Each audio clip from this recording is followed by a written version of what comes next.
আরে বস, কি অবস্থা? কেমন আছেন? কি কথা বলতে পারে না, বোবা নাকি? আরে আপনার সানগ্লাসটা তো সুন্দর আছে, দেখি দেখি। আমি পরলে আমাকে কেমন লাগে? কি বস, কেমন লাগতেছে? বস, আপনি বাইকটাও কিন্তু সেই চালান, হেভি এন্ট্রি নেন আপনি। আমার তো দেখেই সুন্দর লাগে। আপনি কি আমাকে বাইক চালানো শেখাবেন? এক কাজ করি, আমরা কালকে বাইকটা চালানো শিখি। টাইম আর জায়গা আমি আপনাকে জানিয়ে দেবো, ঠিক আছে বস? ও, রোদ লাগতেছে তাই না? Sorry boss. এই মানিক, নৌকা ভিড়া। আরে বস, আপনি তো কি কথা বলতে পারেন? আমি তো ভাবছিলাম শুধু আপনি ঢিসুম ঢিসুম করে মারামারি করতে পারেন। আপনি কি মাইন্ড করছেন বস? বস, এটা কি হলো? ভদ্রতা জানা নেই আপনার? একটা মেয়ে মানুষকে বোট থেকে নামাতে হলে ভদ্রতা করে যে হাতটা বাড়িয়ে দিতে হয় সেটা জানেন না? অবশ্যই এটা আলাদা বিষয় যে এসার কারোর হেল্প লাগে না, এসা একাই 100। কি হলো? রক্ত পড়ছে। আসেন, হসপিটালে যেতে হবে। আরে জিতু ভাই, আপনি কোনো সমস্যা? আমার হাত কেটে গেছে, অনেকক্ষণ ধরে ব্লিডিং হচ্ছে, একটু ডাক্তার দেখানোর ব্যবস্থা করুন তো। তেমন সিরিয়াস কিছু না, তারপরও আমি ওনাকে ইমার্জেন্সিতে দেখা দিচ্ছি। আর জিতু ভাই, আপনাকে অনেক ধন্যবাদ। আপনি সুপারিশ না করলে আমার হাজবেন্ডের চাকরিটা হতো না। মেয়েটাকে একটা ভালো স্কুলে ভর্তি করছি, সব আপনার জন্যই সম্ভব হয়েছে। আর কি যে বলেন না, একটু ডাক্তার দেখানোর ব্যবস্থা করেন। আপনি বসেন, আমি অডবয়কে চা দিতে বলতেছি, চলেন। আমি কি বাঁচবো? তেমন কিছু না। আরে না, তেমন কিছু না। ট্রিটমেন্ট তো হয়ে গেছে, আবার কি? বাইরে ট্রিটমেন্ট হয়ে গেছে তো কি হয়েছে? আমাকে বাসায় দিয়ে আসতে হবে না? এই হাত ব্যথা নিয়ে কি আমি একা যেতে পারবো? চলেন চলেন, তাড়াতাড়ি চলেন। তোর না আমার ফ্ল্যাটে যাইতে বললাম, গেলি না কেন? বাইরে গেছিস বেশি? আমি যাবো না। কেন যাবি না? তোর যেটা বলছে এটাই শুনবি, ঠিক আছে? কখন যাবি ক? ওই, তুই কি চীনা থাপ্পড়টা দিছস না চীনা থাপ্পড় দিছস? আপনি জানেন আমি কে? কে তুই? আমি জিতুর। জিতুর কি? বল জিতুর কি? আমি জিতুর কি সেটা আপনার জানতে হবে না। আপনি এই মুহূর্তে শিউলির কাছে মাপ চাইবেন। আমার পেছনে কিন্তু জিতু আছে। কই পিছনে তো কোনো কাবা দেখি না। ওই তোর কাছে কাবা দেখাস নাকি? দেখো নাই, নিস না কেন? নেক্সট শোনো, চলো শোনা, তোমার একটু আদর করবো। অনেক তো পটপট করলাম তাই না? জিতুরে বলিস তোর আব্বা আসলো, যা।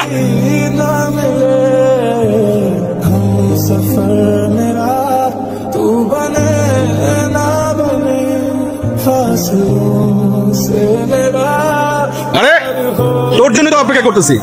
আয় আয় আয় আয় খালেদ, জানি আয়।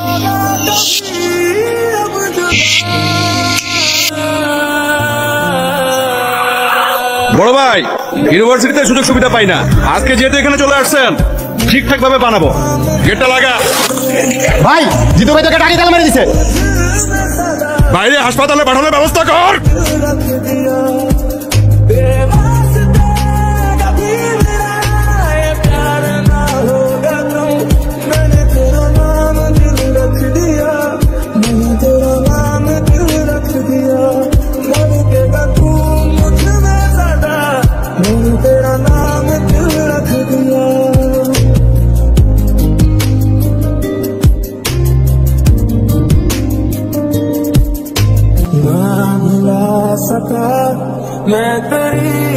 বাবা, তুমি কি কোনো কিছু নিয়ে চিন্তিত? না রে মা, আসলে হয়েছে কি মা, দর্জি পাড়ার ছেলেরা একটু ঝামেলা করতেছে। এনজিওর কার্যক্রম চালানো খুব মুশকিল হয়ে গেছে। এমন যদি চলতে থাকে আমাদের বিদেশ থেকে আসা একটা বড় ফান্ড আটকে যাবে। তাছাড়া প্রজেক্টটার সমস্ত দায়িত্ব কিন্তু আমার উপরে। এটা এত চিন্তা করার কিছু নেই। তুমি চাইলে আমি আমার এক ফ্রেন্ডের সাথে কথা বলতে পারি। উনি যদি একবার কথা বলে দেয় তাহলে কিন্তু তোমার কাছে কেউ কখনো ডিস্টার্ব করতে পারবে না। আমি কি একবার কথা বলে দেখবো? আরে না না না, ওই ছেলেটার ব্যাপারে আমি সবকিছু শুনছি, খুবই খারাপ ছেলে। এটা তুমি কি বললে বাবা? তুমি না শিখিয়েছো ডোন্ট জাজ এ বুক বাই ইটস কভার? একটা মানুষকে তুমি দেখলে না, তার সাথে কথা বললে না, কিন্তু তার ব্যাপারে এত সহজে জাজমেন্ট করে বসলে। জিতু খুবই ভালো মানুষ, বিনা যুক্তিতে কারো গায়ে হাত পর্যন্ত তোলে না। আচ্ছা, তুই কি কলেজে পড়াশোনা করতে যাস, সন্ত্রাসীদের সাথে আড্ডা মারতে যাস, বন্ধুত্ব করতে যাস? তুই আঙ্গুল মাইয়া এখনই মানুষ চিনে গেছস। আর এই মরা এলাকায় আমি থাকবো না, দরকার হইলে ট্রান্সফার হইয়া আমি তেতুলিয়া চলে যাবো। দেখ, নতুন করে নাটক শুরু করবি না, ভালো হইব না কইতাছি। কিরা হাত ধুইতাছস কেন? আমার পেট ভরে গেছে বাবা। এসা কি হয়েছে তোমার? আমি তো কিছুই বুঝতেছি না, আসার পর থেকে তুমি কাঁদতেছো। কেউ কিছু বলছে? কেউ কিছু বললে আমাকে নামটা বলার মাইর আমি হাঁটি উঠে ভেঙে ফেলবো। বাবা বলছে তুমি গুন্ডা সন্ত্রাসী। আরে আঙ্কেল রাগ করে কথা বলছে। বাবা বলছে ট্রান্সফার নিয়ে নিবে। বাবা যখন বললো যে তোমার থেকে আমাকে অনেক দূরে চলে যেতে হবে, তখনই কেমন যেন একটা ভয় লাগা শুরু করলো। চাইলে কি তুমি আমার থেকে দূরে যেতে পারবা? তুমি তো আমার অক্সিজেন, অক্সিজেন ছাড়া মানুষ বাঁচে, তোমাকে ছাড়া আমি বাঁচতে পারবো না। আর দর্জি পাড়ার ছেলেরা কি ঝামেলা করছে এটা আমি দেখতেছি, দাঁড়াও। দর্জি পাড়ার ছেলেদেরকে বকে দেওয়া এটাই সমাধান না। বাবাকে আমাদের সম্পর্কে কথাটা জানাতে হবে। তোমার সম্পর্কে বাবার যে ভুল ধারণা আছে সেটা ভাঙতে হবে। দেখো এসা, মানুষের সম্পর্কে মানুষের ধারণাটা একদম আপেক্ষিক। এটা নির্ভর করে আসলে কে কাকে কিভাবে দেখছে। এই যে দেখো, আমাদের শরীরে যে ব্যাকটেরিয়া আছে, এটা নাম শুনলেই কিন্তু আমরা ভয় পেয়ে যাই, কিন্তু আমাদের মেটাবলিজম সহ আরো অনেক গুরুত্বপূর্ণ কাজে এই ব্যাকটেরিয়া দরকার, সেটা হচ্ছে গুড ব্যাকটেরিয়া। এখন ব্যাকটেরিয়া বললেই কি তোমার মধ্যে ভয় কাজ করবে? এটা কি উচিত? ঠিক তেমনই তোমার বাবাকে বোঝাতে হবে। জিতুকে দেখলেই একতরফা খারাপ বলা যাবে না। আমার মনে হয় তোমার বাবাকে বোঝালে বুঝবে। জিতু, আমি না একটা বিষয় খুব সেলফিশ, আর সেটা হলো তুমি। তোমার জন্য কার মুখে হাসি ফুটলো, কার ঘরে চুলা জ্বললো, তাতে আমার কিচ্ছু যায় আসে না। আমি এত কিছু বুঝতেও চাই না, জানতেও চাই না। আমি শুধু জানি আমার হাসির কারণ হচ্ছে তুমি, আর তুমি আমাকে কখনো হারাতে দেবে না। তোমার হাতে একটু ধরি। আসসালামু আলাইকুম জিতু সাহেব, আপনার সঙ্গে আমার একটু কথা ছিল, আমাকে একটু সময় দেওয়া যাবে? ওয়ালাইকুম আসসালাম আঙ্কেল, আপনি আমার সাথে এইভাবে কথা বলতেছেন কেন? আপনি তো আমার মুরব্বী। তোরা একটু ওইদিকে যাও তো। আমি জানি আমার মেয়েটা আপনাকে ভালোবাসে, কিন্তু ও যেটাকে ভালোবাসা মনে করতেছে আসলে সেটা তো ভালোবাসা না, শুধু একটা মোহ। ও আপনার আগ্রাসনকে ভালোবাসে। যেদিন আপনার জীবনে স্থিরতা চলে আসবে, সেদিন তো এই মোহটা কেটে যাবে। আপনারা দুজনে কেউ সুখী হতে পারবেন না। তাই একজন অসহায় বাবা হিসেবে আপনারা আমি অনুরোধ করতেছি, আমার মেয়েটার সাথে আপনি আর বন্ধুত্ব রাখেন না। আমি আশা করবো আপনি আমার এই রিকোয়েস্টটুকু রাখবেন, প্লিজ। কি হয়েছে? লাইব্রেরিতে তখন ইগনোর করলা, ক্লাসে দেখেও না দেখার ভান করলা। সমস্যাটা কোথায় হচ্ছে বলো তো? তোমার বাবা এসেছিলেন আমার সাথে দেখা করতে। উনি বলেছেন আমাদের বন্ধুত্ব যাতে আর না রাখি। আমার কথা এখনো শেষ হয় নাই জিতু। বাবা বললো আর তুমি মেনে নিলা? তুমি তো জানো যে আমরা একে অপরের প্রতি কমিটেড। তুমি তো চাইলেই যখন তখন আমাকে ছেড়ে চলে যেতে পারো না এভাবে। দেখো ঈশা, আমি আসলে কমিটমেন্টের মূল্য দিতে চাই। আমাদের মধ্যে কমিটমেন্ট ছিল আমরা সারা জীবন একজন আরেকজনকে ভালোবাসবো, কিন্তু তোমার বাবা হঠাৎ করে আমার সামনে এসে বললো আমাদের মধ্যে নাকি কোনো ভালোবাসা নেই, যা আছে সব তোমার মোহ।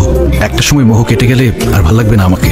দেখো ঈশা, আমাদের বিচ্ছেদ মেনে নিতে পারি, কিন্তু একসাথে থেকে আমাদের দূরত্ব আমি মেনে নিতে পারবো না। প্রত্যেকটা সন্তানের সাথে তাদের বাবা মার একটা অলিখিত কমিটমেন্ট থাকে, সেটা হচ্ছে বাবা মার জন্য যাতে তাদের সন্তান কখনো দুশ্চিন্তার কারণ না হয়। আমি চাই না ঈশা শুধুমাত্র আমার জন্য তুমি তোমার বাবার থেকে দূরে চলে যাও, তোমাদের পরিবারের মধ্যে একটা ভাঙন ঘটুক। আমি এটা চাই না।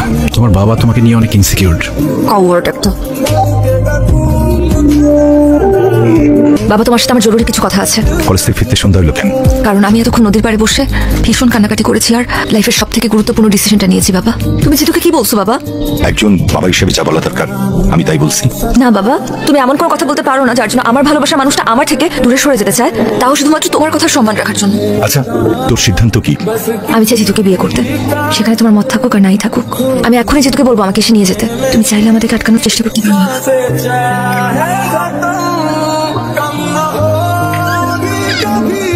আমি সিদ্ধান্ত নিছি, তোর ব্যাপারে জিতুর সাথে কথা বলবো। তুই ওকে ডাকবি, পারলে আজকে রাতে। থ্যাংক ইউ বাবা, আমি এখনই কল দিচ্ছি। হ্যালো, কোথায় তুমি? এই তো ব্যাডমিন্টন খেলতেছিলাম। আচ্ছা, ওগুলো রাখো, তুমি আমাদের বাসায় চলে আসো। বাবা তোমার সাথে আমাদের ব্যাপারে কথা বলতে চায়। এখন? এখনই আসতে হবে। আচ্ছা ঠিক আছে, আসতেছি। ঠিক আছে। এই তোরা খেল। নে জিতু ভাই, আমরা কি আসবো? না, দরকার নাই। আচ্ছা তাহলে এটা রাখা।